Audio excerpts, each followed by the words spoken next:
And there she is. Hello, everyone. Hi. Well, welcome to Moffat on Murders Crime Night. Glad to be with you. Another edition of Saturday Night Live and Rambling. I'm Clay, joined by the extremely well-renowned Rambler, E-Train, broadcasting True. once again from another one of our remote locations. As I do.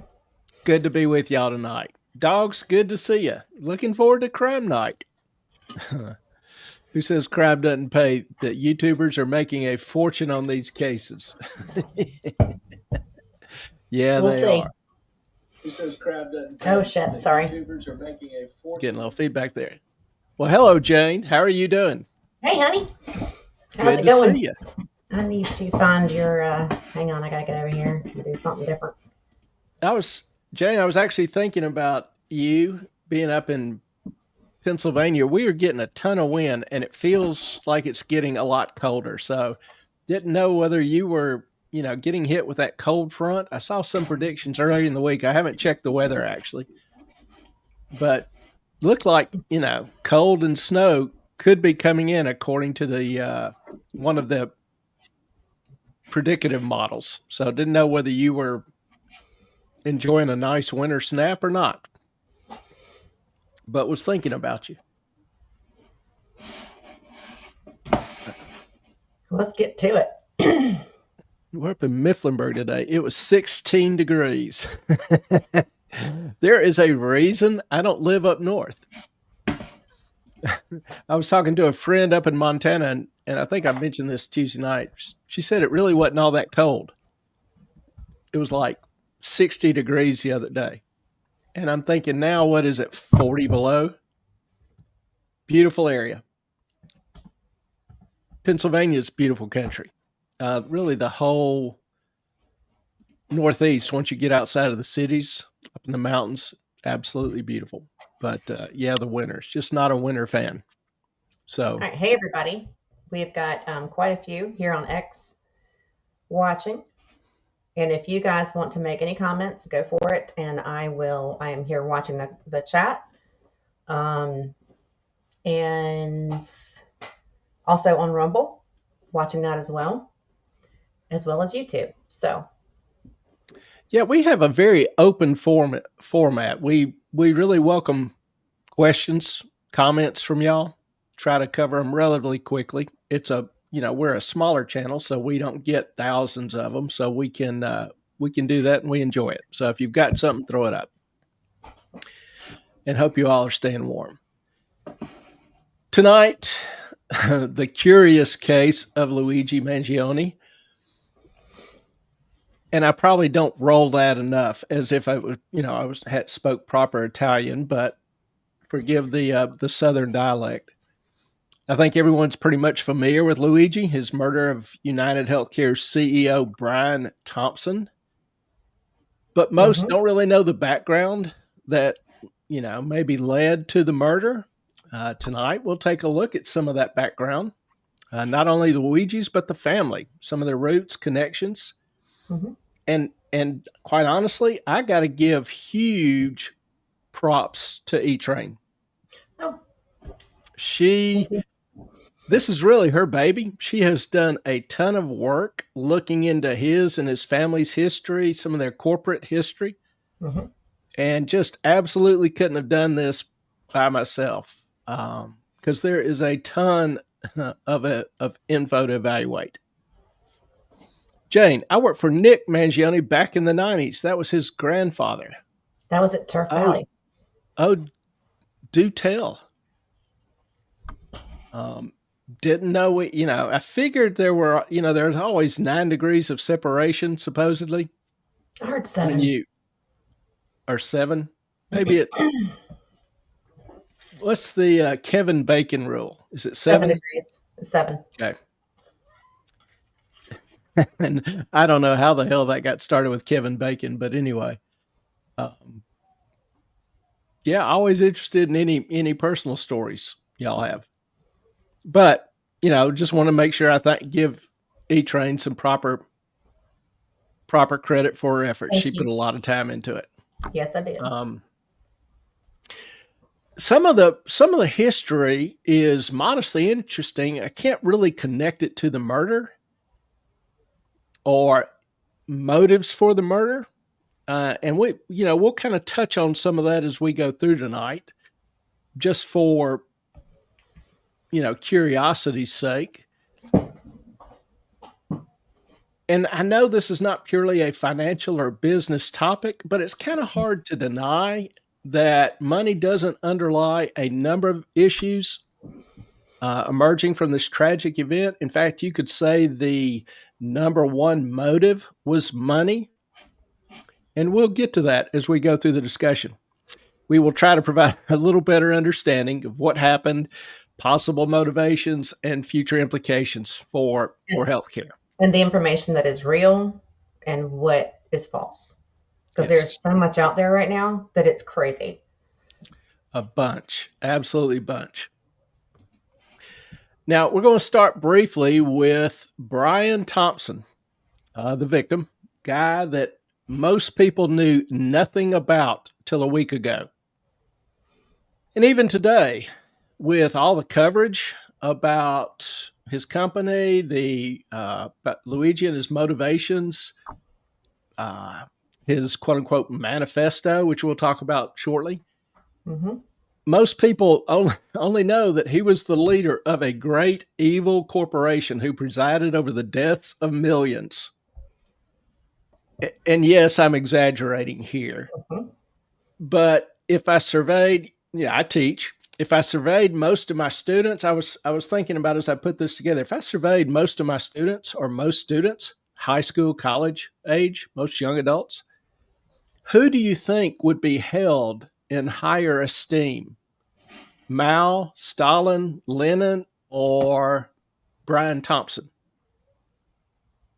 Esteem. What is the definition of esteem there? Respect, regard. Brian Thompson. Well, it depends on who you ask. Yeah, I think among a lot of students, it would be Stalin, Lenin. But I digress. Thompson has obviously come under a lot of criticism, tons of criticism. Employees at United Healthcare, the company he managed, have even received death threats, a concern raised by by the group's CEO, Andrew Whitty. This is kind of a testimony, I think, to the seething anger underlying the U.S. health system. And I think there's some justification there. Now, Whitty, let's talk about Thompson a little bit, about his background. Whitty actually described Thompson as trying to fix the problems in healthcare application. He was in the process of trying to transition United Healthcare to a quote unquote value-based model. The idea of this is to compensate or incentivize doctors' compensation, health facilities' compensation, to incentivize them to keep patients healthy rather than just treating them when they're sick. He focused, or tried to turn the focus, more on preventative care and Proactive. chronic disease management. So it's kind of interesting that he was the target. Jane, I was the wedding corporate meeting planner at his hotels. That's very cool. Hayfields is just 20 minutes from my house, a golf club with high-end housing developed where most of the Mangione family lives. Yeah, that was part of the information Ellen dug up, was this club that they had bought, kind of fixed up, and used it for hosting parties, a lot of healthcare industry type parties. Made it a little bit of a higher end club and lived very close to it. Well, Thompson was controversial in the healthcare industry, not so much outside.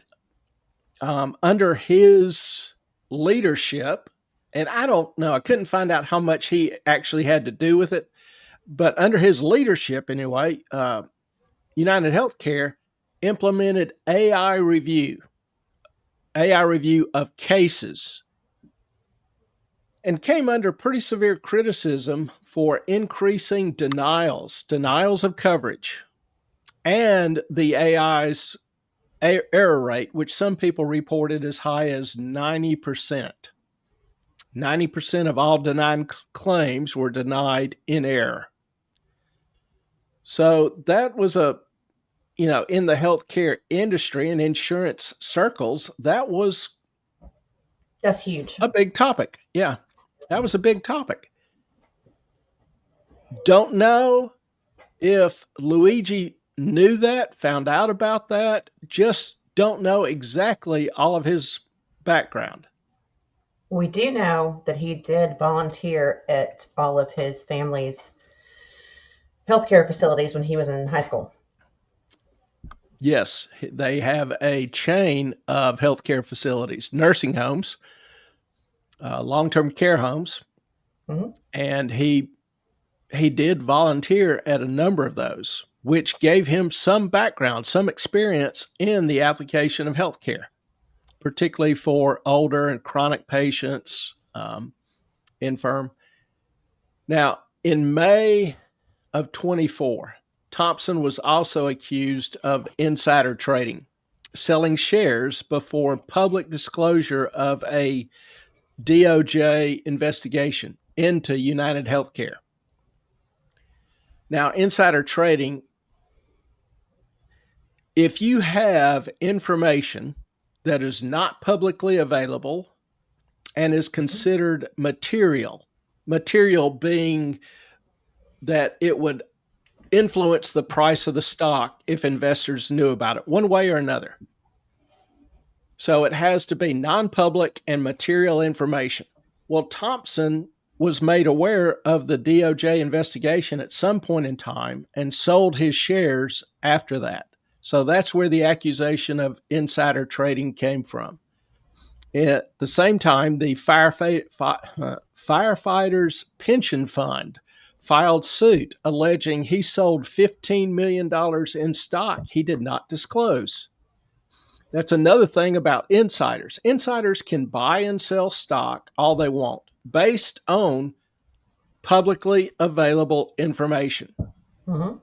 But if he found information that was not publicly available, like the DOJ had opened up an investigation into his company, if he traded on that information before it was publicly available, that's illegal. illegal. That's insider trading. And that's what he was sued for by the Firefighters Pension Fund. So the news of the investigation broke in February of 24. It immediately erased $25 billion in shareholder value. The value of the company, the value of all the shares in the market fell $25 billion. So you could say that's kind of what material information looks like. When it's released to the public, it has an impact on the stock price. Mm-hmm. Thompson had obviously already cashed out before the news release. So that's the issue. Now, the case had not gone to trial. There have been the DOJ hasn't released any other information on the case. So we don't know a whole lot of particulars. Nope. The Firefighters Pension Fund suit, I presume it will continue against his estate. And we'll, get more details when they are able to execute their subpoenas, deposition depose some witnesses, etc. But right now that has not occurred. So we don't know a whole lot of the specifics. We just know the lawsuit was filed. We know the press release. We know he has traded shares previous to the announcement of that information. That's what we know for a fact. So Thompson has become the face of the insurance industry, the medical insurance industry, viewed as a symbol of, a profit-driven approach, especially given the high rates of denials. and the controversies surrounding AI's use, which more and more companies have been moving toward. So there's a fair amount of controversy about all that. Now, keep in mind, we talk about for profit and they denying claims, and people talk about how evil it is for them to deny claims. And most of this is Medicare. What you're talking about. Well, that's the thing. Medicare and Medicaid deny claims as well. Right. But United There are Health things, and Medicare, because I was an agent, I mean, yeah, we had issues. yeah. And I think the AI, I don't know if it was being used for the Medicare. Now, let me back up just a hair. Most people are not aware that many of the claims for Medicare and Medicaid are administered by private companies. Mm-hmm.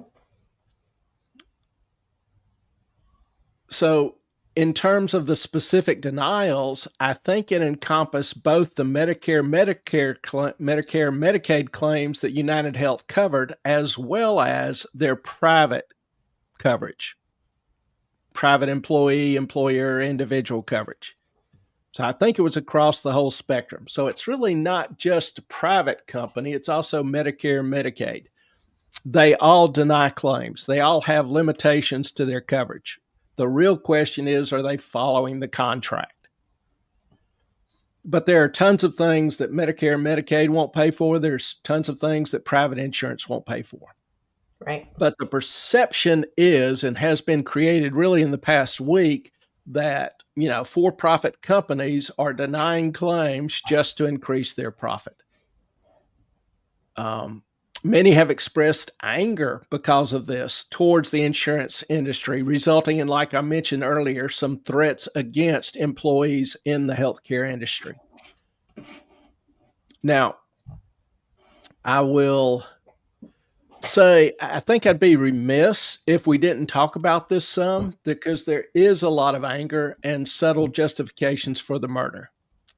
Deanna, I will never forget my doctor arguing on the phone with the insurance company about medication that was necessary. It was Yep. ridiculous. Yep. Yes. And I've been there. I think E-Train has been there as well. Yep. Many times. Oh, yeah. It is a practical reality of the world we live in. And, we'll talk about that.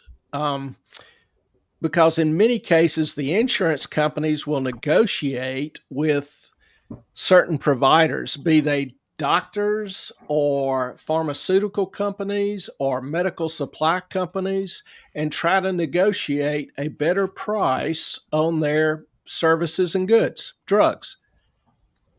So they have these on a preferred list. Many of you have probably tried to go to a doctor, and your insurance company is giving you a list of doctors that they will pay for their services. Other doctors you can go to, but you have to pay for those. Or A pay a bigger preferred share. or a bigger share of it. Yep. A preferred provider. The same with drugs. Some insurance companies will cover Ozempic, but not Mangione or some of these diabetic weight loss drugs. That is part and parcel of the system that we have designed. And there's a lot of complications. I have a lot of problems with some of the things, and we'll get into that some. In fact, I even thought this might be a good topic for a whole show. So I'm not going into all the different areas, but to just, lay some basic groundwork. Mm-hmm. So, a lot of people will blame for-profit care. Now, that kind of, some people say you shouldn't make a profit off somebody else's sickness. Well, let me ask you, if you work in healthcare, or if you worked in healthcare, should you be paid? If you're a nurse, if you are a a claims administrator, if you are a nursing assistant, an anesthesiologist, a doctor, should you be paid? I think the answer to that is relatively obvious. I think we all would Yeah. agree. Certainly, yes. Well, they're making a profit off of it at a personal level. Now, in terms of how much they're paid, if you have to give up 10 years of your 10 potentially earning years of your life to become a doctor, should you be paid more? Should a bureaucrat determine that level of pay or compensation, or should the market? One thing that's not often mentioned is the risk of practicing medicine. Insurance premiums. For example, I worked my way through surgery in school, and then my mom came down with Lou Gehrig's. I quit working to kind of help with some of the physical things with her. And I would take call in surgery part time. And I was talking with an OBGYN who gave up the OB part because his insurance was costing too much. This was back in the mid 90s, and the insurance premium then was $150,000 just to deliver babies. He kept doing the GYN part, but gave up the OB. Now, insurance costs for OB-GYNs, could be up to $300,000 depending on where they practice. How many babies do they have to deliver to pay for just the insurance? How many days out of the week or month do they have to spend in a lawyer's office or talking to their lawyer or in court? For insurance companies, what should their profit margin be? Well, United Healthcare's profit margin is 3.6%. I think most people would have a hard time saying that that's obscene. It's certainly in line with most other industries. And to me, that's kind of the crux of the problem. Do we or should we have a free and competitive market in healthcare? Do we have a free market in healthcare? The answer to that is simply no. We have a quasi-socialist, heavily bureaucratic private system with huge government bureaucracy, huge government influence and control at both the state and federal levels. Now, let me ask you, for those that have had, been around for a few years, if you have Obamacare, have things as far as the delivery of healthcare gotten better, or have they gotten worse? Have they gotten cheaper or more expensive? Do you have more options or fewer? Fewer. Can doctors or hospitals advertise their price and services? No. Can investors open up a hospital to try to provide competitive services and pricing without going through 10 years of regulatory application process, having to demonstrate the quote unquote need for the facility? Just say no. No. For those of you that served, particularly in the Corps, you're probably familiar with Navy corpsmen, the medics, as they are sometimes referred to. These guys are some of the best emergency trauma people in the world. And wherever they are, whatever region, they can help deliver babies. They can fix, broken bones. They can administer basic, antibiotics. When they get out of the service, can a hospital ER hire them to handle the basic ER cases? No, they can't. They have to go back to school for 2 years if they can get into school as a PA, physician's assistant or SA surgical assistant to continue to work in the industry, or go get their MD, or go get an RN, which they still can't treat patients with that. And ER could hire one for $75,000 a year, which would be good money to them. They could see 90% of the ER patients, get them in and out a whole hell of a lot faster. But as it is now, only a doctor can see them, and they cannot hire these extremely well-trained trauma people to help out in the ER. Let me ask you, do you feel like healthcare is an efficient system? No. Do you have control over your healthcare? No. Or does a bureaucracy tell you what treatments are allowed, or tell your doctor what treatments are allowed? Yes. Did insurance CEOs force this system on employers and individuals, employees? Or did the government?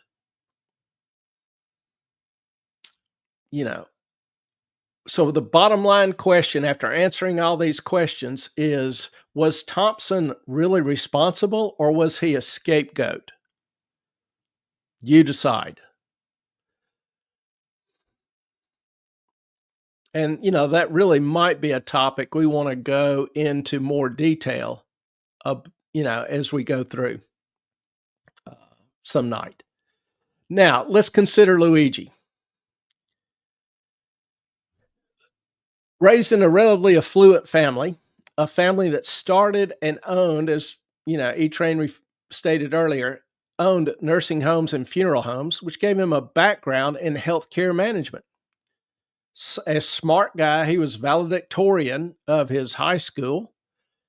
Went on to graduate cum laude from Penn, an Ivy League university, with a major in computer engineering and applied sciences. So academically, he was no slouch, had a very strong inclination towards math. The family is in the healthcare business. Like I said, own a chain of nursing homes. Lorien Healthcare is the name. We'll look at them in a minute. As Ellen said, he volunteered there repeatedly. And, we got to ask, did that sour him on the healthcare experience? He had really, after, volunteering some his teen years, he had no further interest in entering the industry or the family business, from what I can tell. He also was apparently alienated from his family. A few weeks or a month before he was arrested, his mom actually filed a missing persons report in San Francisco, which is where they last heard from him, apparently a year, 2 years, whatever, previously. The report noted that the location where he had worked was permanently closed and the main number disconnected. It also added that his mom does not know any place he frequents. So, kind of interesting little background there. Something else that's, modestly interesting is he was a fan of Ted Kaczynski. Now, does that name ring a bell for you? It may sound somewhat familiar, but he's better known as the Unabomber. His sister is a doctor. Yes. But he had nothing. He just didn't seem to want anything to do with the family business or the family. But what we know, he was a fan of Ted Kaczynski. He wrote a modestly telling review on Kaczynski's manifesto in Goodreads. And here's what he has to say. Luigi's review gave the book 4 out of 5 stars, which have any of y'all out there read Kaczynski's manifesto? It's titled Industrial Society and Its Future. No. It's a rambling read. But here's Luigi's comments. Clearly written by mathematics prodigies, reads like a series of lemmas, which are theorems, mathematical theorems, on the question of 21st century quality of life. It is easy to quickly and thoughtlessly write this off as the manifesto of a lunatic in order to avoid facing some of the uncomfortable problems it identifies.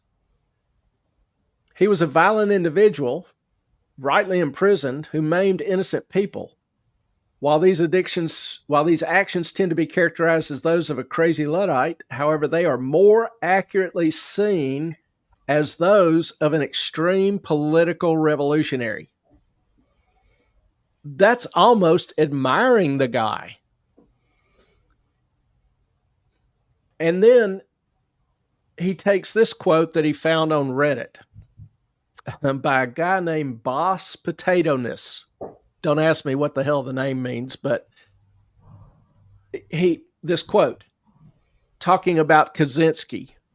He had the balls to recognize that peaceful protest has gotten us absolutely nowhere. Oil barons haven't listened to any environmentalists, but they feared him. When all other forms of communication fail, violence is necessary to survive. You may not like his methods. It's not terrorism, it's war and revolution. Isn't that interesting? And he wrote this in January of this year, January 23rd. These companies don't care about you, your kids, or your grandkids. They have zero qualms about burning down the planet for a buck. So why should we have any qualms about burning them down to survive?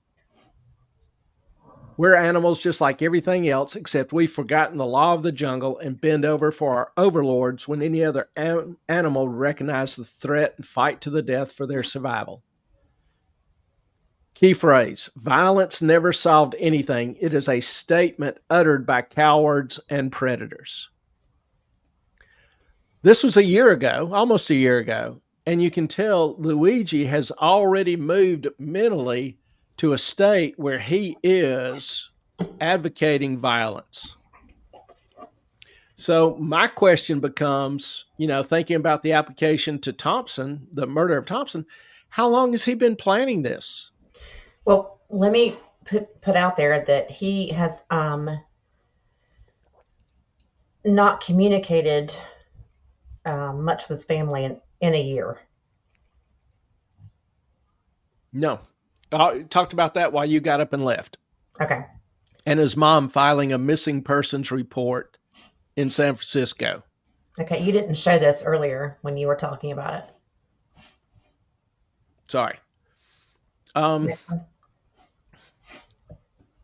Next slide. But you can see the argument he's building here that companies don't care about you, and he's arguing implicitly for violence against them with no trial. Yeah. No specific claim of guilt other than, the company is evil. So does that make any individual that works for the company a fair target with no trial? Goodreads also quoted highlights in Kaczynski's book. I guess I shut it a little early. Highlighted quotes in Kaczynski's book that he liked.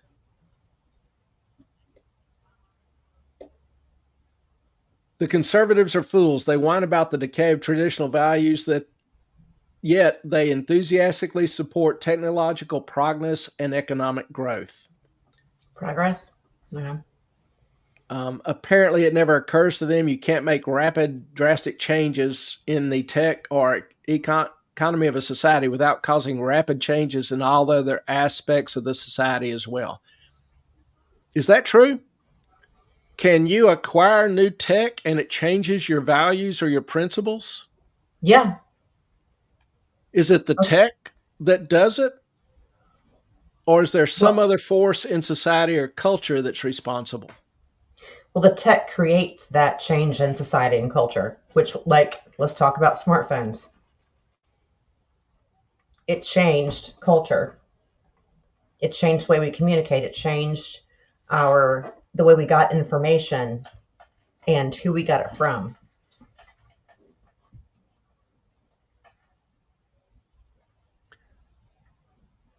Yeah, I was just, thinking about that. Smartphones cheapened the value of communication. Yes. Computers have cheapened the value of information and knowledge. Hmm. One of my concerns about students is that they have information that's a mile wide and an inch deep. Yeah.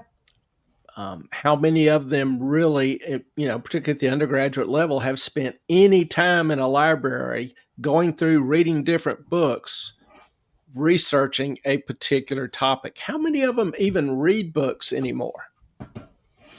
So, Not many. I think E Train has a point. It certainly contributed to the way society and culture functions. I don't know that that's necessarily the equivalent of changing their values. Oh, yes, it has. It has changed the entire way they communicate. It is communicating now in a text message instead of having an actual conversation. It's all like short, quick, no thought. Here it is. This is what I think. Leave me alone. That kind of thing. And I think that has degraded the morality of, our, at least our country, if not society. And I think it also, you know, think about all I the was problems that we have. Yeah, I was talking with somebody about art on a similar topic, and they were talking about how art is just corrupt and worthless and meaningless or whatever. Maybe not meaningless, but um, how it is relatively unskilled, like putting a cross in a jar of urine.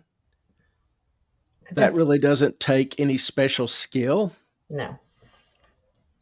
But my point was that art simply through history has reflected societal mores, societal principles. And I think the cheapening of conversation, I think the loss of the ability to communicate is more a symptom of a deeper underlying problem Okay. where we have continually increasingly look to others for our care and nurturing. Parents have given up responsibility for raising kids to Mhm. daycare workers, to school teachers. Parent tries to go in and find out what's going on in the classroom.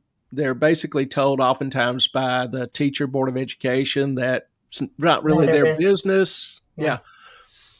So I think all of that is a symptom of a deeper, maybe darker movement Yeah. underlying the culture and society that has been in progress for 80, 90, 100 years, to where the goal was to undermine traditional values and principles. And I'm pretty sure you're going to get to this, but I think that part of Luigi's thought process after he had already experienced the healthcare system was that this isn't helping. This Yep. is not helpful at all to anyone.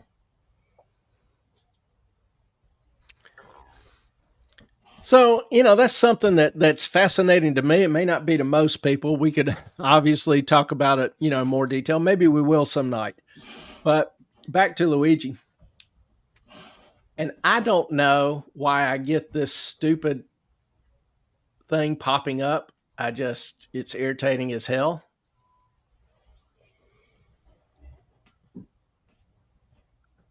But having trouble with the computer here. Luigi was obviously an angry boy. Why was he, why was he so angry? What helped, feed his anger at the system? Where did it come from? Well, my best guess is he was born with something called spondylolisthesis. Spondylolisthesis. This is a congenital defect in the spinal cord where the vertebrae aren't positioned properly. One of them has slid forward. What's the word I'm looking for? Don't Where know. the vertebrae are not properly aligned. There you go. He he decided with this spinal condition to try taking up surfing, make it a hobby. And he was surfing in Hawaii. Yes, ma'am. Just okay. I have got a what do they call it? A curvature of the spine where three of my vertebrae are to the side of my back and they stick out. I wasn't allowed to go body surfing. I can't imagine why anyone would recommend surfing because of the pressure that can be on your back when you're in the waves. Yeah, if anybody has surfed, ask them about it, particularly in shallower waters. Mm-hmm. If you get knocked off your board, underneath a wave, you are going to get bounced. The hell is going to get knocked out of you on Mm-hmm. the ocean bottom. It can be a little rough. So, given that potential for being severely knocked around and tossed underneath a wave, why would he even try to take up surfing in the first place?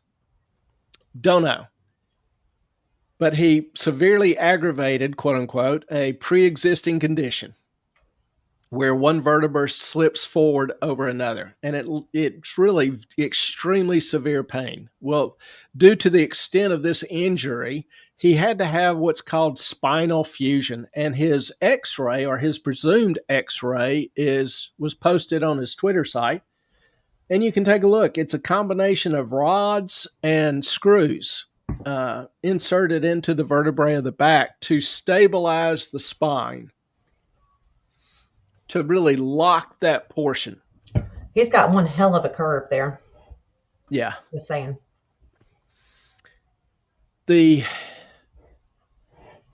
After the accident, his back and hips just absolutely locked up, and obviously he was in significant pain. If you've ever had back pain,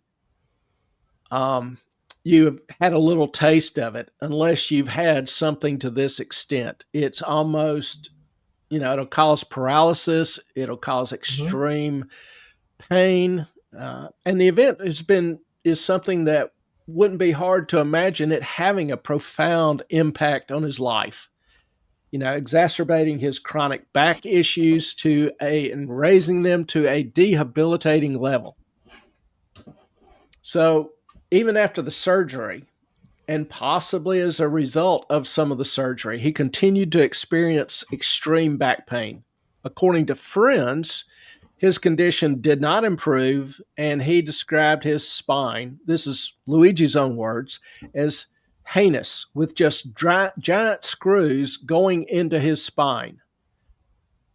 Well, the surgery left him with reduced mobility. His lower vertebrae were described as almost half an inch off in one report, which caused physical restrictions, including difficulties with physical intimacy, as noted by his friend, R.J. Martin. Martin actually implied that he was incapable of having intimate relations because of the issue with his back. And he said he felt sorry for him. So this pain was so severe, it led to episodes where he was bedridden for days or even weeks, particularly after the surfing incident. the pain persisted, and obviously, I don't doubt it impacted greatly both his life and his state of mind, his mental state. Now, after this surgery, Mangione became increasingly isolated. Before he was a little bit more outgoing, vibrant kind of personality. Well, he stopped communicating even with his friends as well as his family, leading to concerns, for many people as to his well-being. Right. As his social interactions, were diminished, and he was reported missing by by his family.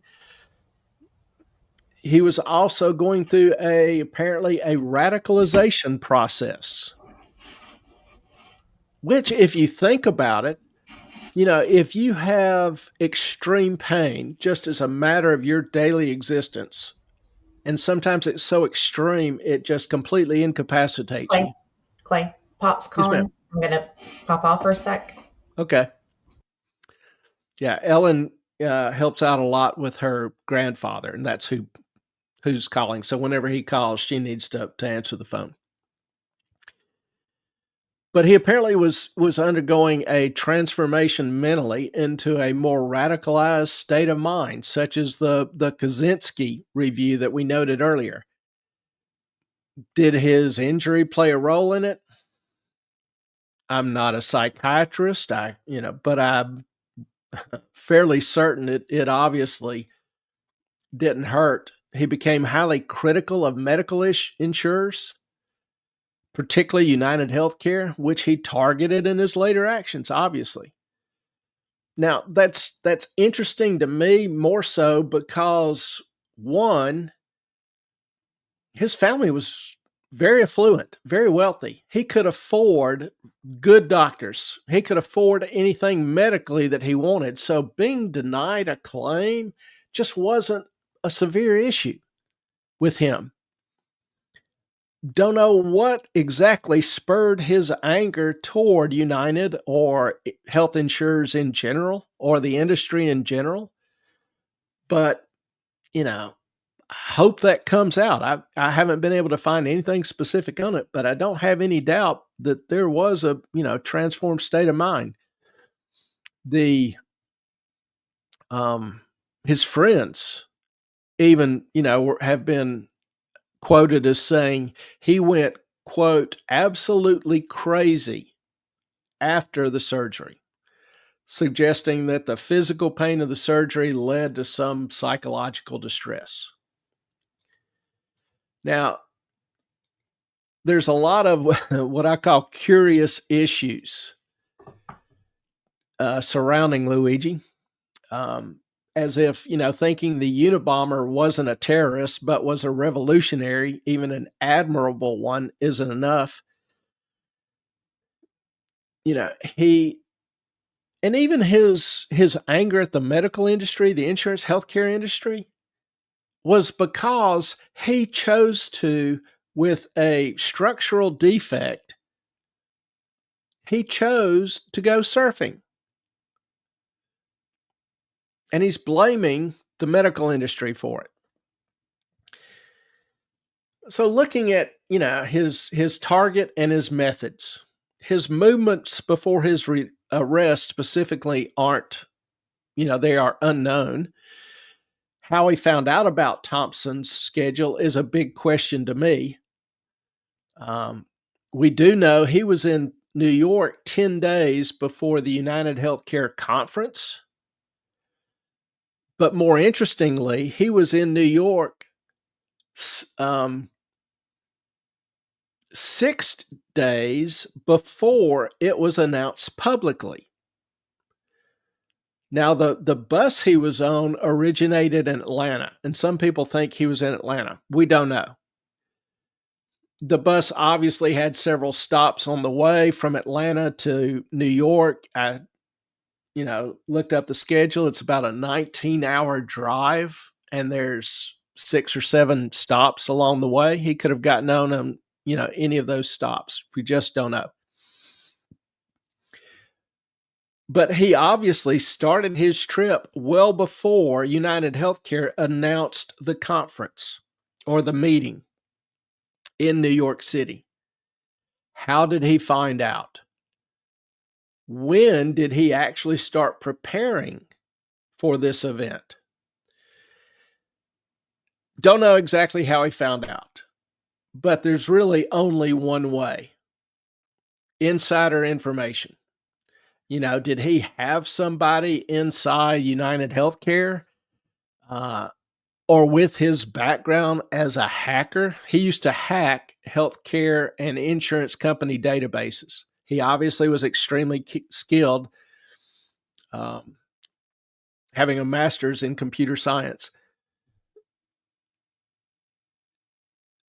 Or did he, on the dark web, come across hacked information from United Healthcare that talked about the convention? Uh, Information that might have been contained in the United Healthcare attack, the ransomware attack. I think it was Change, called the ransomware attack called Change Healthcare. Don't really know. One of those ways, but he had information that was not publicly available.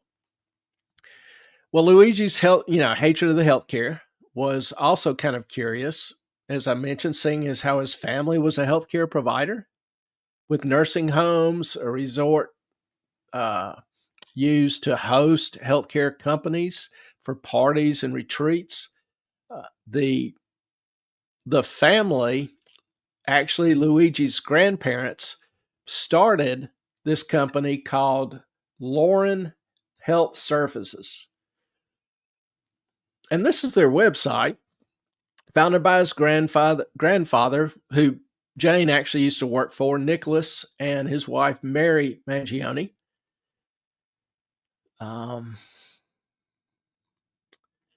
They, even talk about Nicholas and Mary founding it in 1977. So it's not, terribly old company, but has grown to 9 different nursing homes. Not sure of the exact enrollment or how many beds are in each home, but probably from 80 to 120. Now, Ellen dug up, a lot of information on these homes, and I went through some of their Medicare, Medicaid reports, some of their deficiency reports.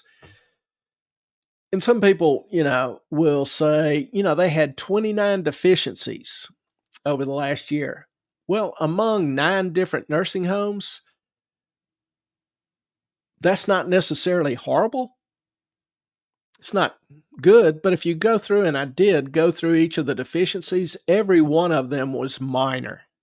The most significant one was that they lost track of a patient with dementia. They eventually found him in another room, but they are required to report that, and they didn't report it. The Medicare, Medicaid reviewer listed it as minimal, didn't have any effect on any other patients. So every one of their deficiencies was something along this line. Now, in terms of their rating, Medicare, Medicaid also rates these facilities. Most of their facilities were rated 2 or 3 stars out of 5. One was actually a 5-star. So not terribly impressive, but if you've worked in the healthcare industry, one of the major concerns is lack of staff. You go into a hospital, you have a hard time getting a nurse to bring you water or whatever. Well, there is a shortage of nurses. Don't know if y'all paid attention to what's happened to nursing salaries over the past 20 years, but they've zoomed because there's a shortage, particularly in some of the smaller type facilities, some of the more rural facilities. It's a problem. Just not enough nursing schools, not enough doctors, not enough PAs, SAs. Again, that regulatory restriction. Do you know how difficult it is for a legitimate university to open up a medical school? even if they've got facility next to a 900 bed major hospital with major trauma units, surgeons from all the top schools, it'll take them 10 years worth of application and going through enormous government um, regulatory crap to try to get approval to open up a medical school. Why do why would we not want more qualified doctors being We produced? do. I don't know. I just don't get it. But again, topic for another day. Now, in addition to the nursing hospitals and their Medicare ratings, E-Train, I was just giving you some props there for your research, Wow. Oh, thank you. talking about their reviews and their deficiencies, etc. And explaining, from what I could tell, a lot of their deficiencies were probably because they were a little short on staff, which there's a shortage of nurses and Well, yeah, but clinical personnel. sorry, it was my grandfather got the windshield cover that I sent him for the car, and he wanted to know how to use it. I apologize. It wasn't That's an okay. emergency, but I never know with him. Yep, gotta take the call. It's cute. Hmm. Now I've also seen, E Train talked about some of the myths and rumors surrounding this event. One of them, or many of them, have to do with connections between Thompson and testifying against Nancy Pelosi, or the Mangiones and the Pelosi family. Luigi's grandfather was a friend, apparently a relatively close friend of Thomas D'Alessandro, who is Nancy Pelosi's brother. I think Jane even mentioned that earlier in the discussion. The both families, the D'Alessandros and the Mangiones, have strong roots in Maryland and the Baltimore area. They're very deeply rooted, connected in Maryland politics. But bottom line, on Thompson testifying against Pelosi in an insider trading case, there's absolutely nothing to substantiate that whatsoever.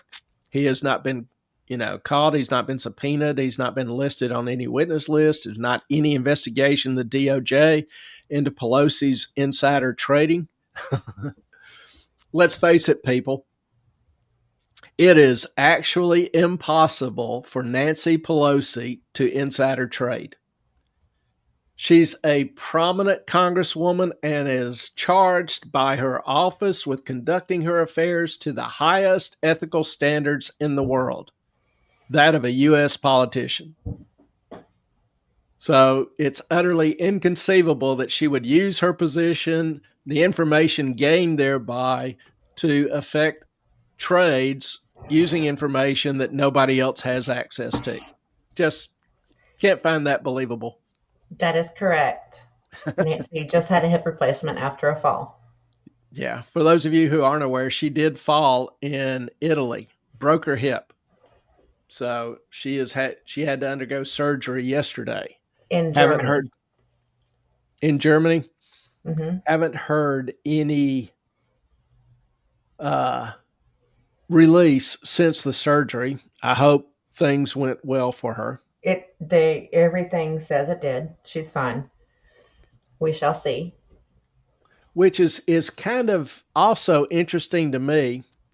She fell, broke her hip, and the taxpayers pay for her flight to a surgeon, pay for the surgery, the replacement, all that. This is a woman that's worth $250 million. I'm kind of thinking, some of that. They ought not have better insurance for Congress people than they should for regular Americans. Mm-hmm. Anyway, don't get me started on that.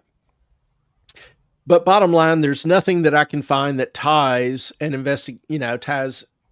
or intimates any investigation into Pelosi or ties any connection between her and Thompson. Can't find a damn thing. It's just a myth, just a bad rumor.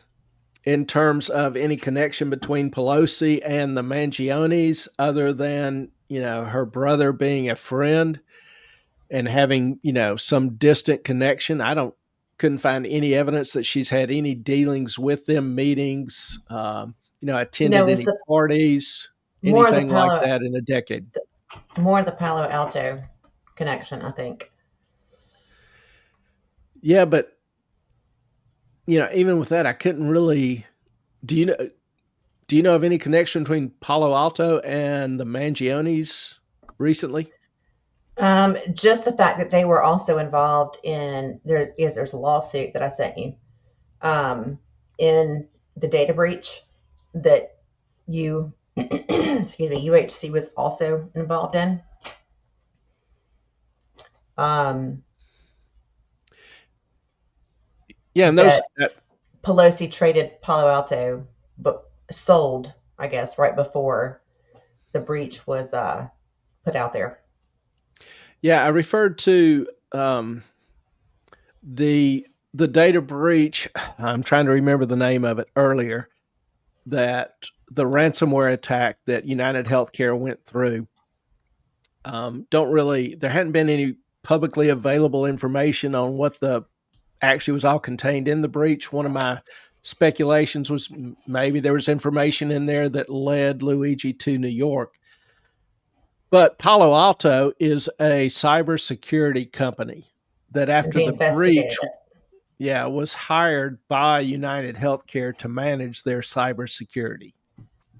And before that contract was announced, Nancy bought Palo Alto stock, which obviously, after being awarded such a big contract by United Healthcare, their stock jumped.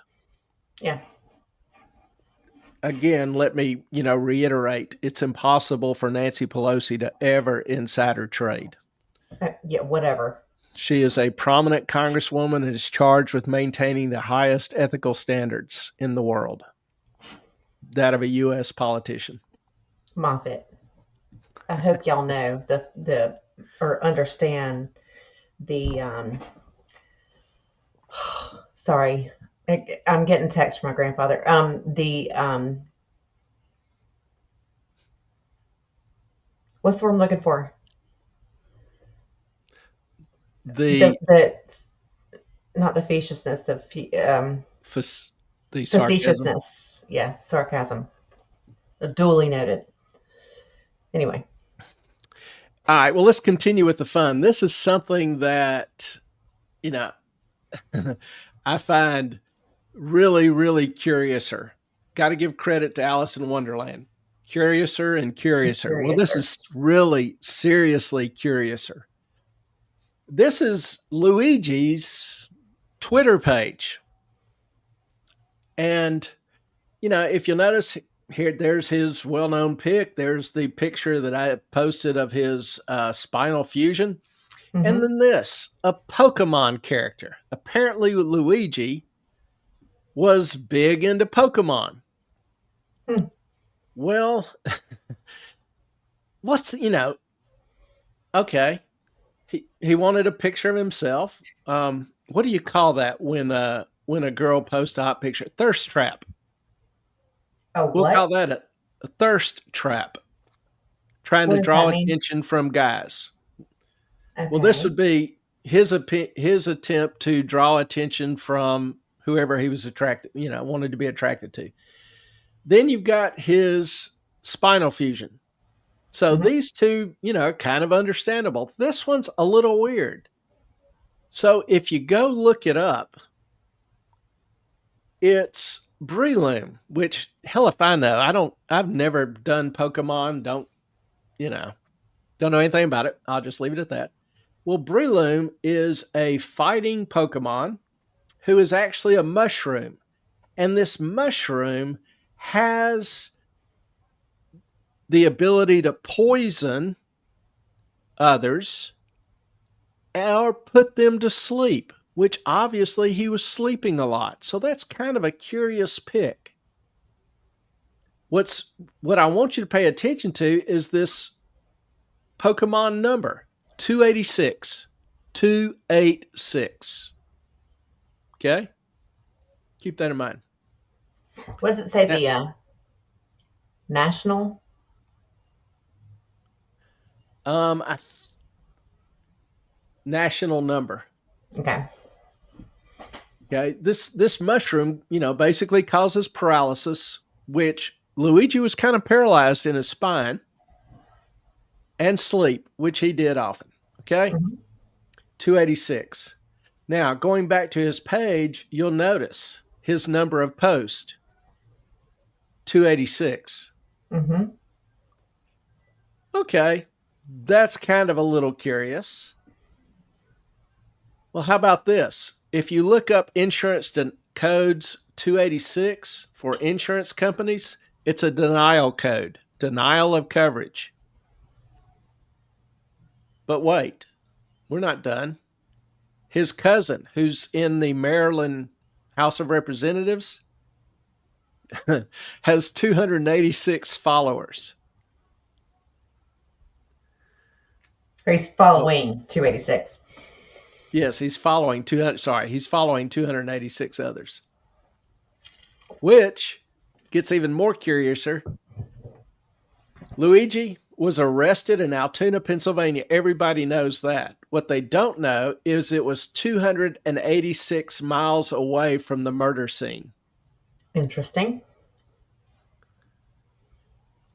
And for those who care, looking at Proverbs 2:28-6, better is a poor man who walks in his integrity than a rich man who is crooked in his ways. Now, I I can't tell you that all of these all of these are intentional. Mm-hmm. you know, I can't tell you that it was planned, but it's tremendously coincidental. And even better, he was arrested in Altoona at a McDonald's. Mm-hmm. The arresting officer's name Mm-hmm. was Fry, Okay. French fry, Ha. McDonald's. Get it? Got it. And I'm like, are we living in a simulation or what? I don't know. I can't prove anything with any of that. I just thought it was fascinating. I just thought it It's was the curious. Matrix. Yeah. It's the Matrix.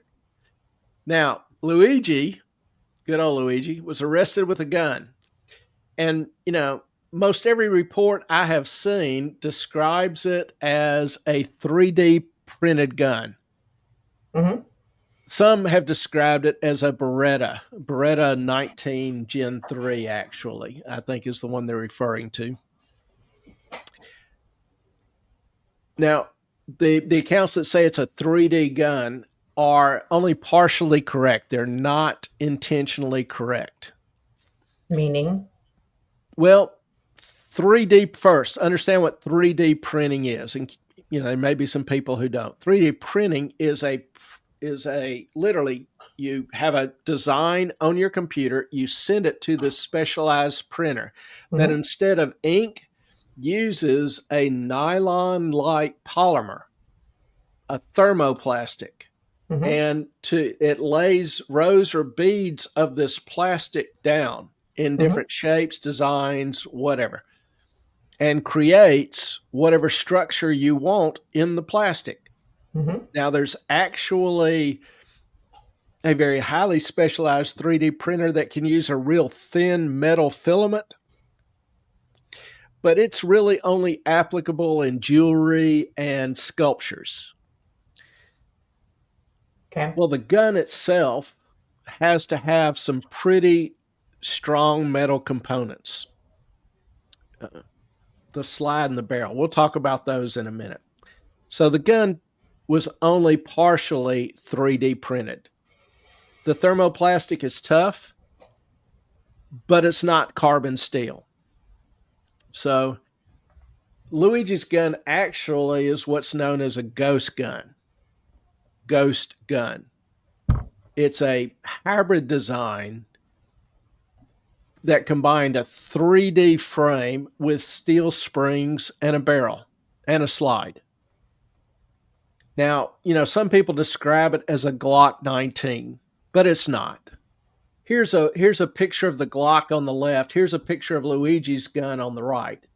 And you'll notice there's a number of different uh, uh, design cues. First of all, the slide itself.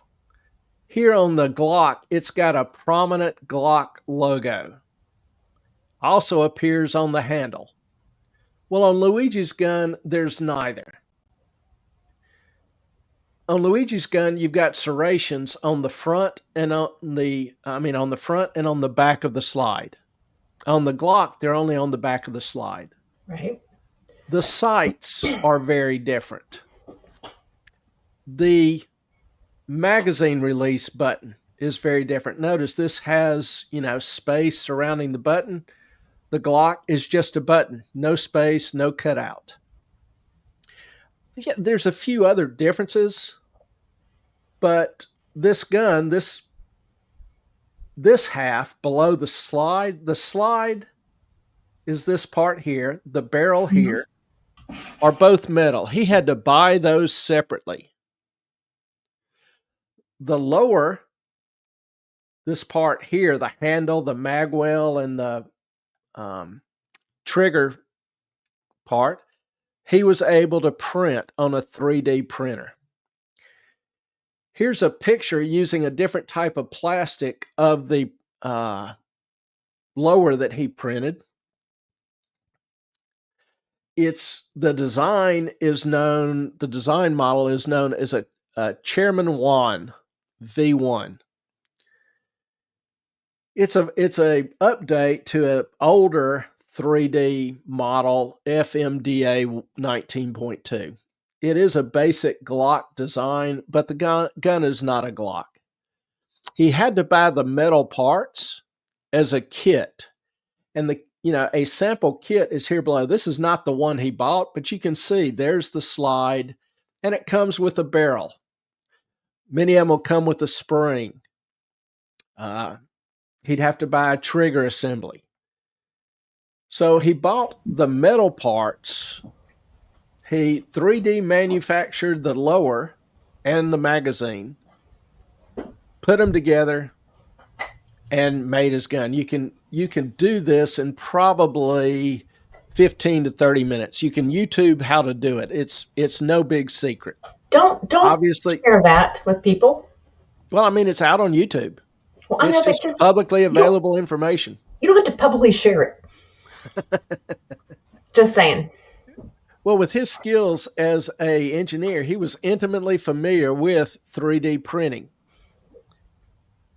Now, have no idea when he obtained the plans and when he started, trying to put the gun together.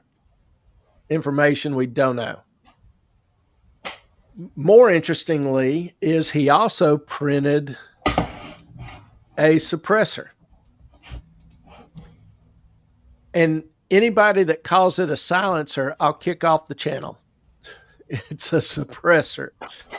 Being a little snob here. They don't silence the round. They help suppress the sound. Compressor. No, compensator. That's a different component. Compensator. Okay.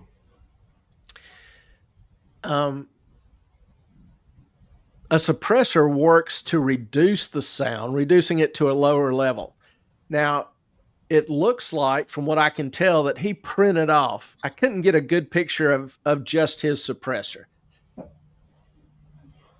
But from the functioning of the gun, the way he was firing it, it looks like, and most likely, and there are designs out there, for a 3D printed suppressor. Now, they're light. Obviously, they're made from polymers instead of metal. But the 3D suppressors would have some significant drawbacks, particularly for someone inexperienced in their use. Now, if you remember the video of Luigi shooting Thompson, Hmm. supposing that is Luigi, I'm not indicting the guy saying that he did do it, presuming he Allegedly. here allegedly. The shooter had to rack the gun every time after he fired. There was some malfunction in the ejection, either what we call a stovepipe, where the extracted shell is caught by the slide and is sticking up like a stovepipe, or there was a failure to feed. The new round didn't feed properly. Now, this can happen with suppressors that are extremely dirty, or, if you had what I would call low grade or poor grade ammunition, some people try to hand load their own ammo. And there's a normal factory round, and then you can buy what's known as subsonic ammo. And subsonic ammo is generally what people would use with a suppressor because it has a lower velocity and makes less noise. It's more effective with a suppressor in reducing the sound. So if somebody tries to reload their own bullets and create subsonic rounds, some of them will not put enough powder. So it's a very weak round, and it's not enough energy after the detonation to force the slide all the way back and cleanly eject the spent casing. Well, I doubt that was the problem here. One, no evidence Luigi loaded his own. And two, I doubt he had shot this gun and suppressor enough to really be intimately familiar with it. And so I doubt it was dirt or, some other malfunction like that. I think the problem was that the suppressor really didn't fit his gun. And by fit, I mean it wasn't properly designed for that gun.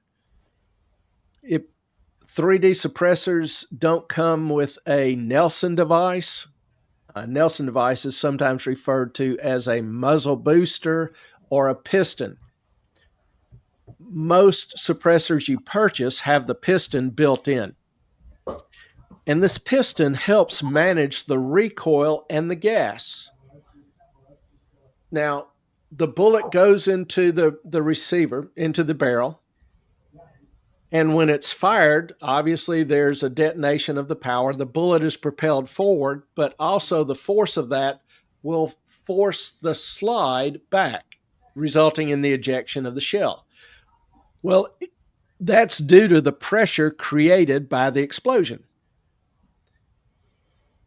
Well, with a suppressor, a lot of times that pressure is not managed well. And that's what a Nelson device does. It helps manage the gas, which is crucial to a proper cycling of the firearm. Particularly with like a semi-auto silenced pistol, suppressed pistol. The lower of the gun, the plastic component is relatively reliable. I mean, depending on the quality of your 3D printer, there could be slight, small imperfections that also might contribute to misfiring or misalignments, result in jams. But the key is many short recoil operated handguns are tuned to work with the weight of factory barrels. When a round is fired, the recoil drives the slide back, separates it from the barrel, and the separation allows the spent casing to be ejected. Also, most barrels, if you just take a semi and draw the slide back, you can see the barrel rise slightly, but it rises some. This puts the receiving end of the barrel at a better angle to receive the next shell, to feed at an optimum angle. And then the compressed spring slides the slide home, forces the slide home. Well, when you add the extra weight to the end of the barrel, if that gas isn't restricted and kept in the barrel to compensate for that weight, then the weight of that suppressor restricts. How do I say this? You've got mass at rest. You've got more weight on the end of the barrel, so it takes more energy to have that barrel rise slightly and let the slide cycle backward normally. Well, You that talking weight, compressors or yeah, compensators or no? Okay. suppressors, yeah. So the weight of that suppressor keeps the barrel flatter, and that creates more friction for the slide that's trying to go back and eject the shell.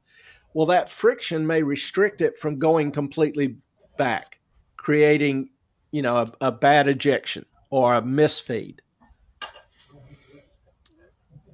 So the Nelson device captures and directs some of that gas backward. It increases the pressure, forces the slide to fully go backward, ensuring enough energy to eject the spent shell and load the next round. A 3D suppressor wouldn't have this piston, this Nelson device, hence less pressure for the ejection. That's why he had to rack the pistol after every shot. Honestly, I'm not sure why he even had the suppressor. He shot Thompson in a public area in front of people, in front of a camera. The suppressor offered no real advantage to him. I don't even know why he had it, but I think it complicated the shooting. Does that make sense? Anybody have any questions? Anyone, anywhere. Yeah, please don't hesitate to ask. Now, the manifesto. And yes, I counted the words.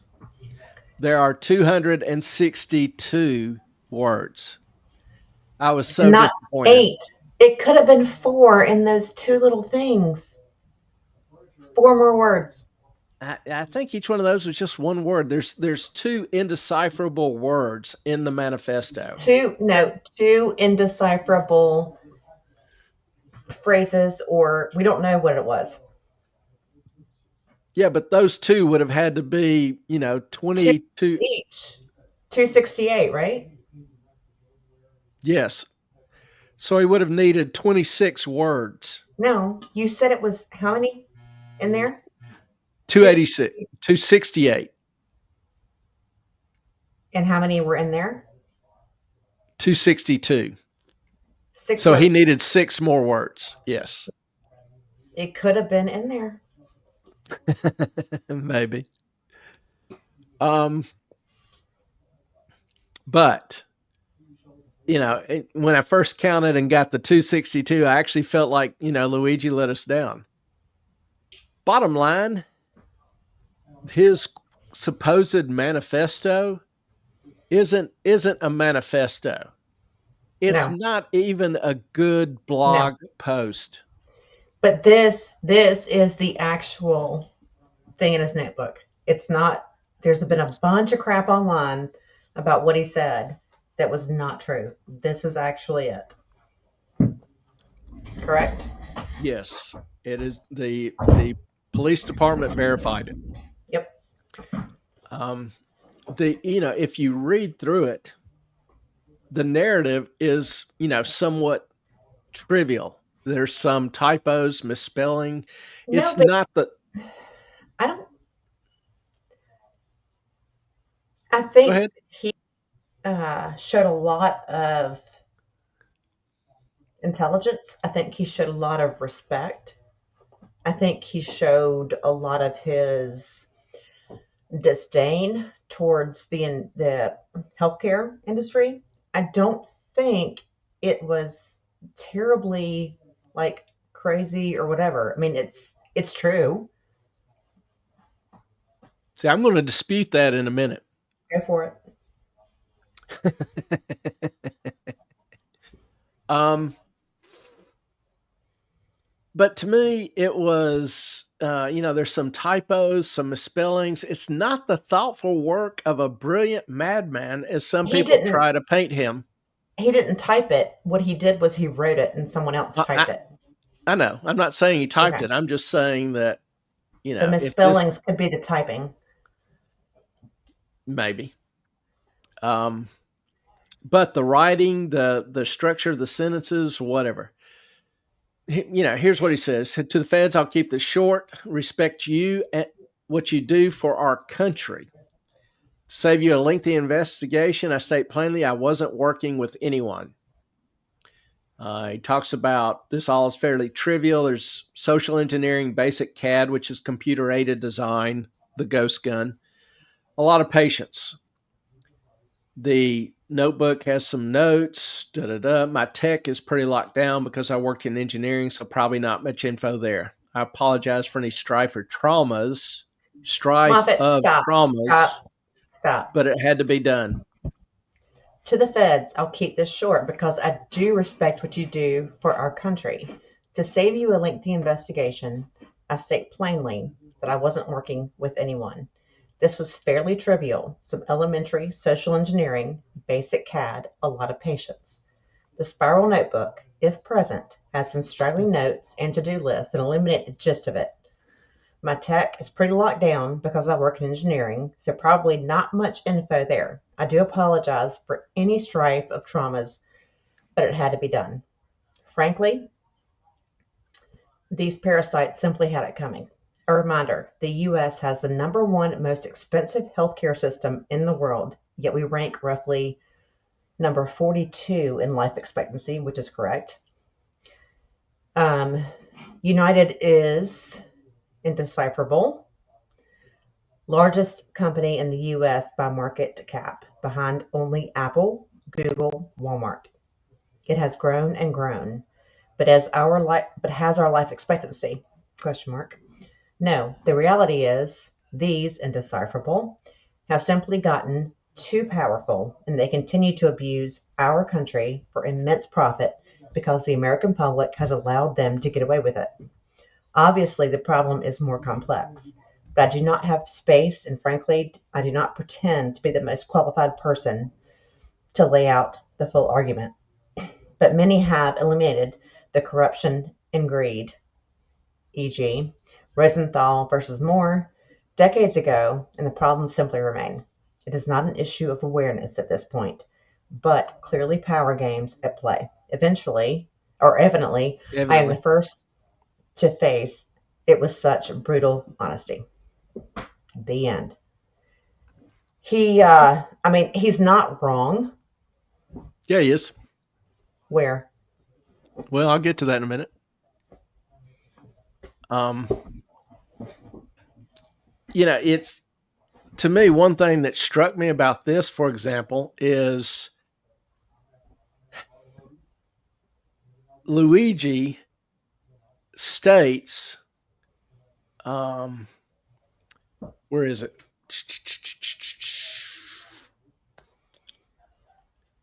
Obviously, the problem is more complex, but I do not have space. And frankly, I do not pretend to be the most qualified person. So here he admits he doesn't have space, like he has a shortage of paper or pencil. Secondly, he admits he's No, not qualified. But no, no, I no, found this wait a minute. I no. found this fascinating because he admits that he was not qualified to discuss the issue intelligently, but was qualified to take another person's life with no trial and no evidence. I think you're misrepresenting the space part. He doesn't have space because his family and he have benefited financially from United because each of his dad and all of his dad's siblings, which will be 10, own 10% of the nursing home companies, and they benefit. Obviously, the whole family has from Lorian. So he doesn't have space to do this. He doesn't. Yeah, I Because don't it see will fuck him and his family over if he I, does. And it's as going if to. shooting somebody in the street doesn't kind of screw his family over.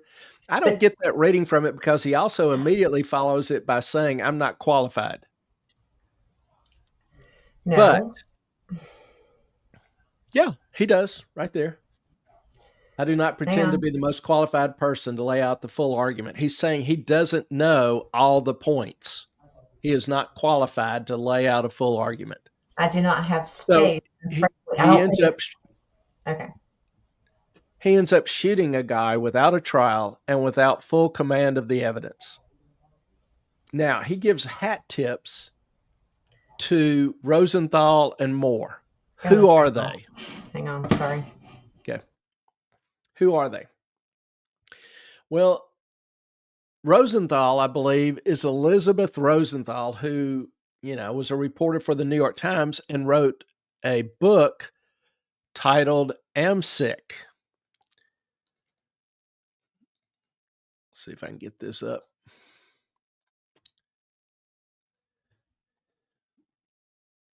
An American Sickness.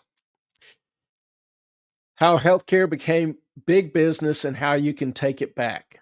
Now, the book was published in 2017. So her book, criticizes, or I should say, points out how medical services and drugs are priced, how they set what she described as exorbitant prices for procedures and medications, insurance practices, how insurance companies operate and their impact on patient care and cost, such as denying claims, hospital consolidation, uh, consolidation of healthcare providers has led to more and more of a monopolistic practice. I know in many cities, people complain about the hospital, and there's only one hospital. Nobody else can open up one. And then patient experiences. For those of us who are a little older and have had, treatments through the decades, I think most of us would say that the experience as a patient has declined. That, there are systemic issues in healthcare. She then offers some proposed solutions, kind of try to help people navigate the system and be advocates for changes to make healthcare more affordable and accessible. Moore, I believe, is Michael Moore, who produced the movie Sicko. Don't know if anybody out there saw the movie. I actually did not. I remember when it came out. Um, the movie highlights basically the flaws as perceived by Moore in the American healthcare system, focusing on health insurance companies particularly. He notes, and this movie came out in 2007, so it's probably made in, let's say, 2006. He notes that 50 million Americans were uninsured, with even insured individuals facing high cost and denials of coverage. So the movie is replete with personal examples and anecdotes from individuals who suffered in the healthcare system, people bankrupted by medical bills despite having insurance. Uh, he also contrasted the U.S. healthcare with those of Canada, the UK, France, even Cuba, where he described healthcare as universal and free at the point of service. So Luigi cites these two works, one pre-Obamacare and one post, pointing to long-term ills in the U.S. healthcare system. Now, I think we can all agree that the U.S. healthcare system is terribly flawed. We may not agree on the fix or even the cause, but, I'll ask, for those who are familiar with medical history or who've been along life, sufficient time, 50, 60 years ago, doctors were middle class citizens. They lived among their patient. They made house calls for the rich or the poor. Most of the cost at that time were borne by the patient, and everyone paid. Everyone paid. Even if you didn't have money, you baked a cake for the doctor. You mowed their grass when you got healthy. whatever. The inflation rate prior to that time was consistent with the inflation rate in society. So, and one other point is that at this time, the US had the number one healthcare medical delivery system in the world.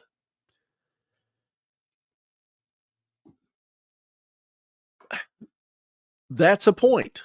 There may be something in there that we need to revisit. But looking at, some of Luigi's specific comments, particularly this one, a reminder, the US has the number one most expensive healthcare system in the world, yet we rank roughly 42 in life expectancy. I think both of those are terribly misleading. There's the old adage, there's lies, damn lies, and statistics. So why would I argue that this is not an accurate portrayal? Well, first of all, if you look at the economics, healthcare spending in every country tracks income. A doc in the US, for example, makes 100 times more than a doctor in Borneo will make, as does every other medical worker. The wealthier a person is, even as on the consuming side, the wealthier a person is, the more they spend on healthcare. The US is the richest country in the world. And so it only makes logical economic sense and is consistent that we would spend more on healthcare than anybody else in the world. Now, some people try to take the stats and look at healthcare spending versus GDP. You have to look at it in terms of real income per individual. That's where the information is. GDP can be somewhat misleading. A second reason that we pay more is because we consume more. People in America buy more devices, they buy more drugs, they go to the doctor more often, they use more exotic treatments that oftentimes are not available in other countries or other systems. And it's hella easy to save money if you don't provide the service. You can lower cost greatly by not providing services. If you look at the profit margin, my third point, if you look at the profit margins in the US, the margins are not unusual nor extreme compared to companies in other sectors. I already mentioned United Healthcare's profit margin is 3.6%. Does anybody think that's obscene? Now, another factor as to why we spend more than other nations is that in the US, we pay tons of money for end of life care, more than anywhere else, more than Hey, most Moffat, countries combined. Yes, ma'am. we're actually 48th What? in life expectancy. Oh, I hadn't got to that yet. Give me a second. Sorry. Just talking about costs now. Number one Mhm. most expensive system. We are. Well, why? Because we're the richest nation in the world. We also pay more for end of life care. It's No, easy to save money if you don't offer the care. yes, Keep in but I mind, think also the medications that we um, take are way more expensive and we're charged more than most other countries yes, why? because they're created here and we have the better economy. No, oftentimes they're not offered in other countries because they're too expensive. No, Or, they are.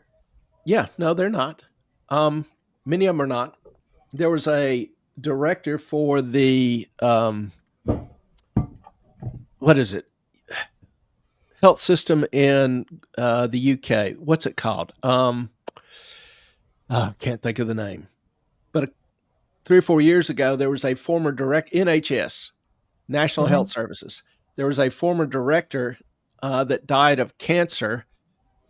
He had been on a waiting list for 6 months for this drug to treat the cancer. It was never made available to him, and he died.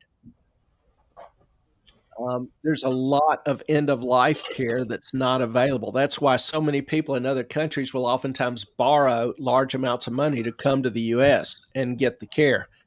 I just sent you a video earlier this week, before we Yep. decided on this topic, of a Yesterday. Canadian lady who was driving to America because she had um,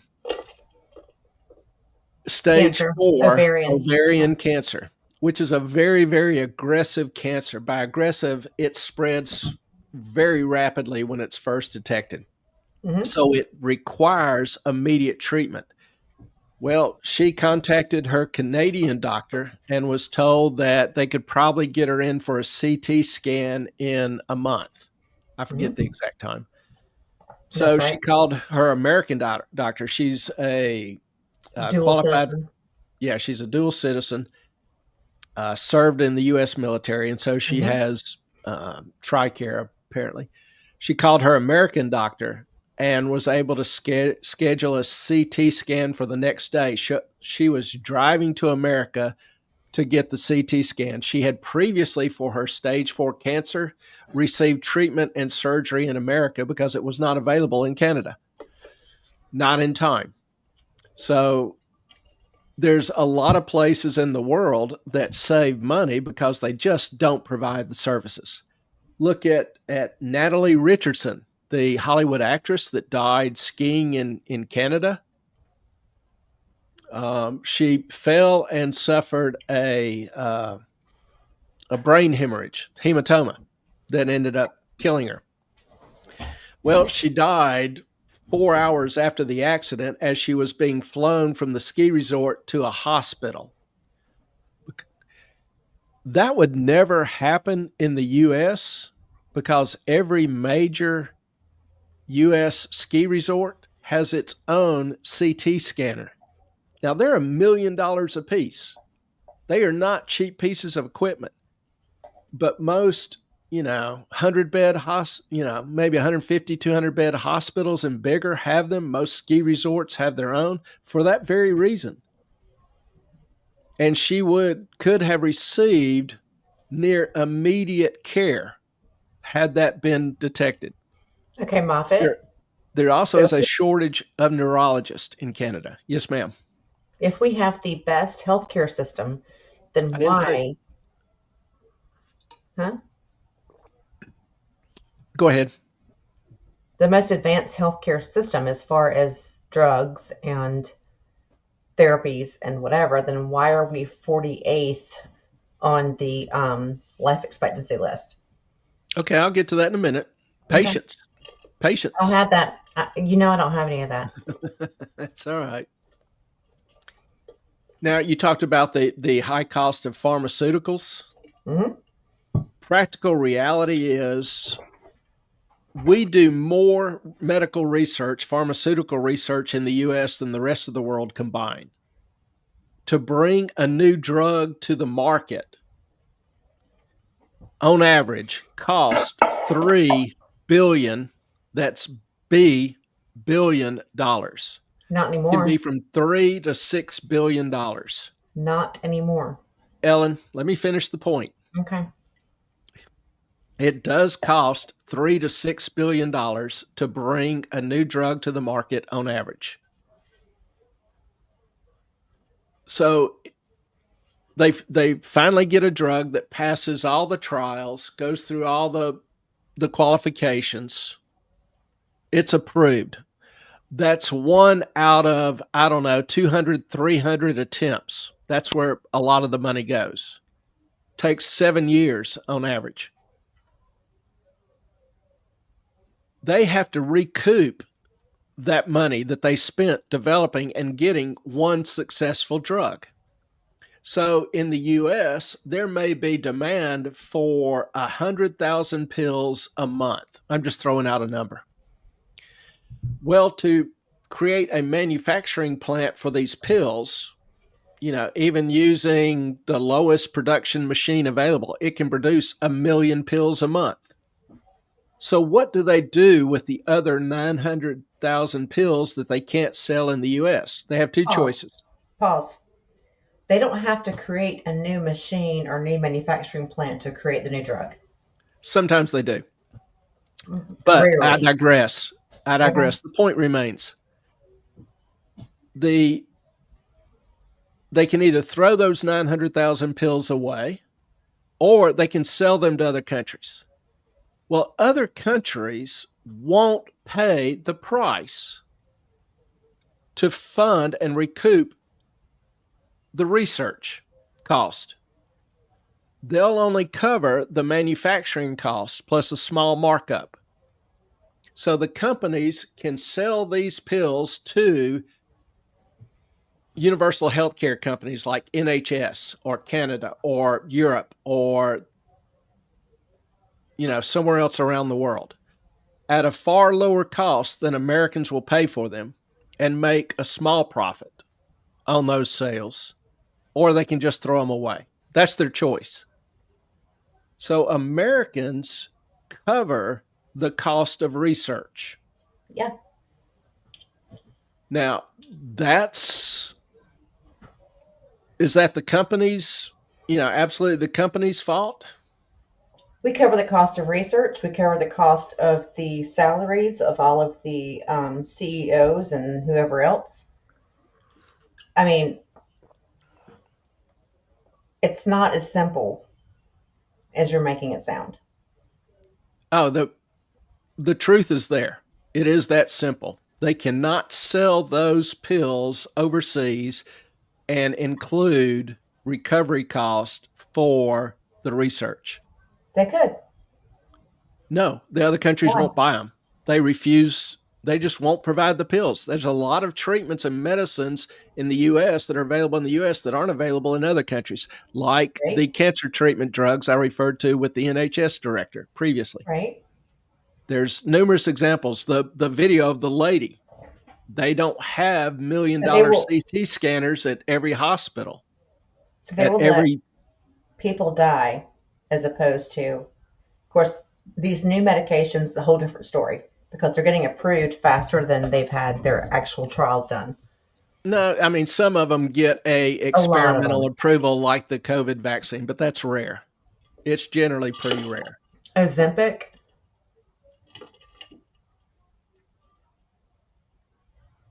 that was a trial. It was approved without any of the major trials. Let me see.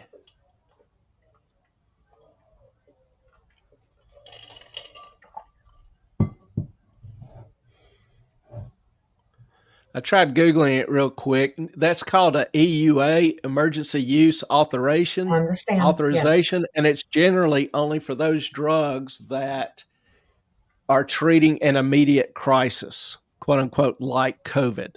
So I'm not sure that Ozempic has been granted an EUA. Don't know.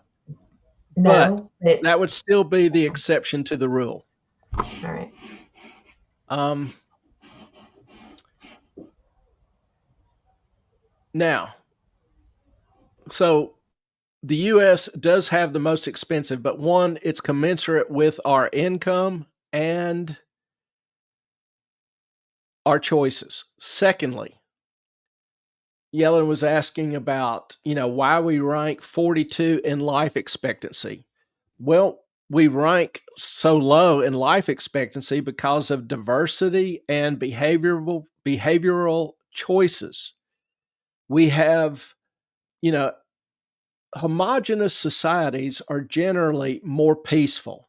People share the same culture, the same values, the same religions, whatever. We have more cultural variation, more diversity. We have a bigger issue, for example, than most places in the world with gangs in the cities, shootings, particularly in large metropolitan cities. We have far, far more obesity in this country than most any other country in the world. We have fat people eating poorly and exercising little.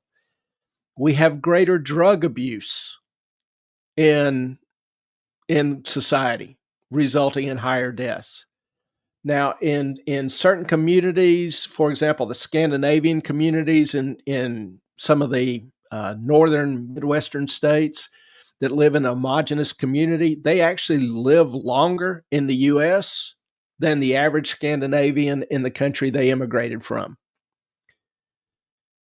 So the life expectancy, if you take out the gang violence, the drug overdoses, if you factor in the obesity, our life expectancy would be commensurate with others. We are at the top when it comes to advanced treatments or end of life treatments, for cancer, heart transplants, organ transplants, etc. Those aren't offered in a lot of other countries. And yes, they are expensive. Again, it's easy to save money when you don't offer the services.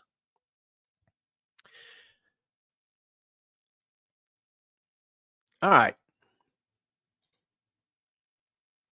So questions, comments. The looking at Luigi's motives, the US is the number one most expensive healthcare system in the world, ranked 42 in life expectancy. Is that a reason to go out and shoot somebody? I have a hard time making that argument, particularly when you know context around both of those bits of information. It's going to be an interesting trial. Somebody earlier mentioned that LawTube is going to have a field day with this, and they probably, they most likely will.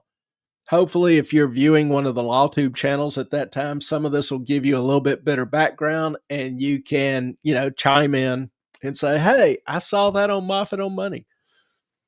But I hope that gives you a little bit better background into the Thompson shooting and Luigi's arrest, possible motivations, even implications on healthcare. A lot of companies have started removing their personal profiles of executives from their website.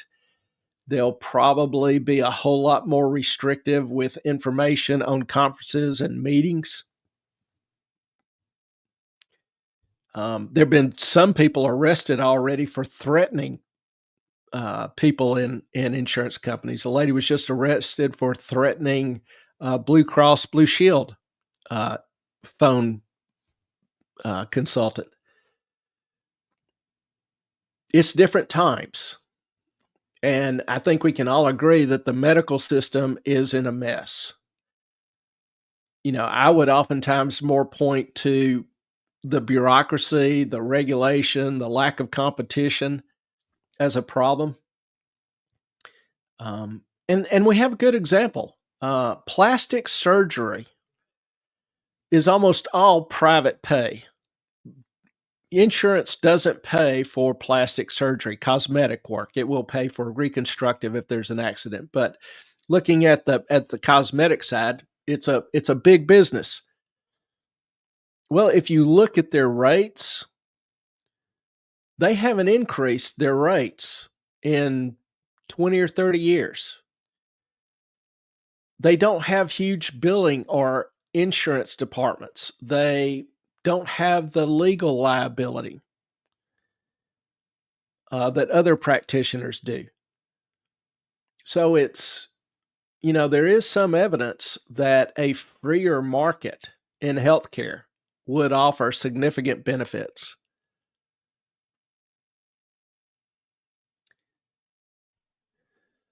So Luigi Mangione, we'll try to keep you updated as new information comes out on that. There's a couple other things that I wanted to throw out real quick. There's been a hot topic this week on drones. particularly along the Northeast coast, New Jersey in particular. Huge interest generated in this topic over the past few days. So, what the hell is going on? I'll give you my best understanding. The We've seen statements over the past day or two from the FBI, DoD, Department of Defense, Homeland Security, who are all collectively just a bunch of liars. They're just simply stating there's no evidence that the drones represent a threat. They don't talk about their origination, their problem, why there's so many, flying around. That's just reassuring as hell for most people. So that tells me, first of all, they do know what's going on. They just don't want you to know what's going on. Same people that wonder why citizens trust the government less and less. So my thoughts, at least from information, I know or have been able to pick up.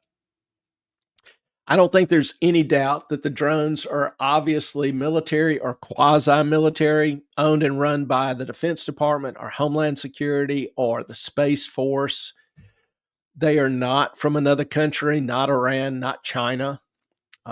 If they were, they would not be flying around with their lights on.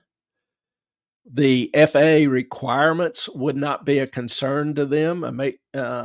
Neither would causing other planes to crash by running into them. There would also, I believe, be a whole lot more effort to shoot them down as they fly over restricted space. They're flying over, some of Trump's properties. They're flying over bases. They're flying over naval ships. They're flying over, secure sites. No effort to, investigate or to shoot them down. So this leads me to believe that whatever agency is controlling them, maybe multiple agencies, they're testing them out. They are testing them en masse, which I am assuming is how they would be deployed if needed. Now, this is a pic of one of the drones I think are being used. Some people have described them who, get a better look. It's hard to tell from the videos that I've seen. They've been described as big as a car and with fixed wings. Looks, to me, what they've described is somewhat similar to this, which is a Patero Dynamics XP4 dynamic wing drone, transwing drone. It has multiple purposes. It's used by different departments. First of all, Homeland has bought thousands of these as HPG detectors. HPG, that's high purity germanium detectors. That's a fancy way of saying they are gamma radiation detectors. Each of them can probably sweep about a half of a square mile area at once. So that's why they would, be used in a swarm. You place each one, 100, 200 yards from each other and, fly over major metropolitan areas trying to locate a dirty bomb. Now, due to their energy requirements, their size, and the payload that they're carrying, each one can fly, for only probably an hour. Maybe that has improved over the last few years, but they can land. Obviously, with the fixed wings, they can fly, faster. They can fly like a plane, or they can angle the wings up and hover.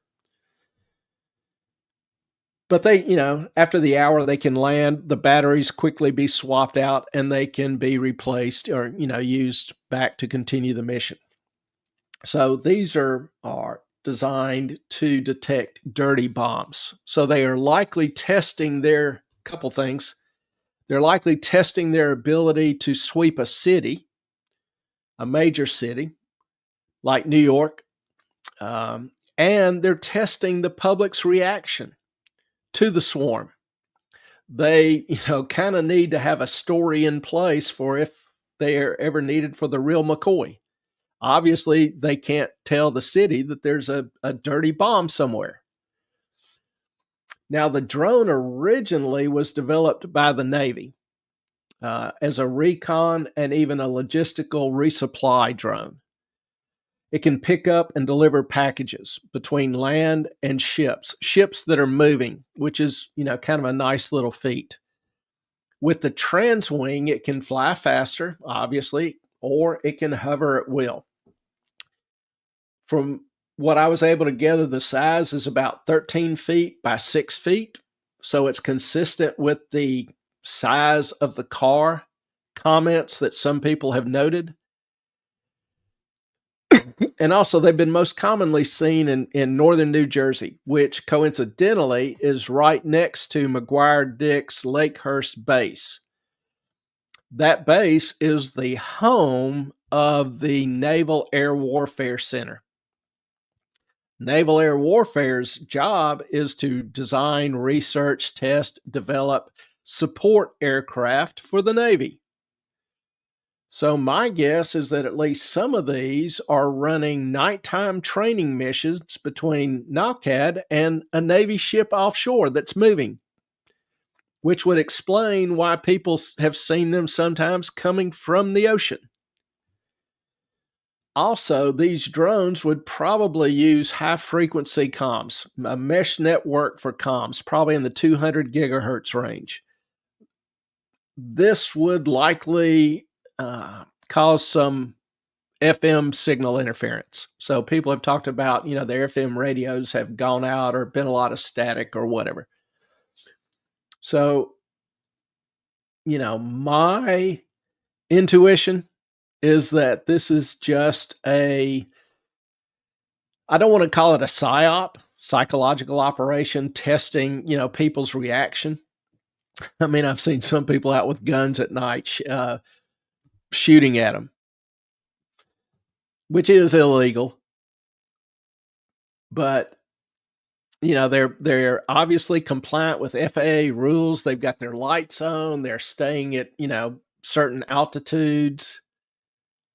Don't know, but that's kind of my intuition. I don't think there's anything necessarily nefarious about it, but the Homeland Security doesn't want to tell people they're either checking for or testing for dirty bombs. Because next time people saw a swarm, they'd start panicking and worrying that there was a dirty bomb somewhere in their vicinity. Not a good thing. All right. Any other questions? I hope that that has been somewhat valuable to you. If you've enjoyed it, gotten some information out of it, please don't forget to hit the like and the subscribe buttons. We appreciate y'all joining us tonight. There's still, a day or two in the weekend. I'm actually starting my Christmas break, so I'm off for the next month. Going to try to get some things done here around the house and the yard. Looking forward to that. Appreciate y'all being with us and hope y'all have a good rest of the weekend. If you have some other questions or comments or topic you want to see covered, then please email us, moffatonmoney@gmail.com, or DM me at X, Moffat on Money. Be glad to try to follow up with you there. I look forward to your comments. We appreciate y'all. I think that's going to do it for tonight. Y'all have a great rest of the weekend, and we thank you. Our time is up. We thank you for yours. Good night, all.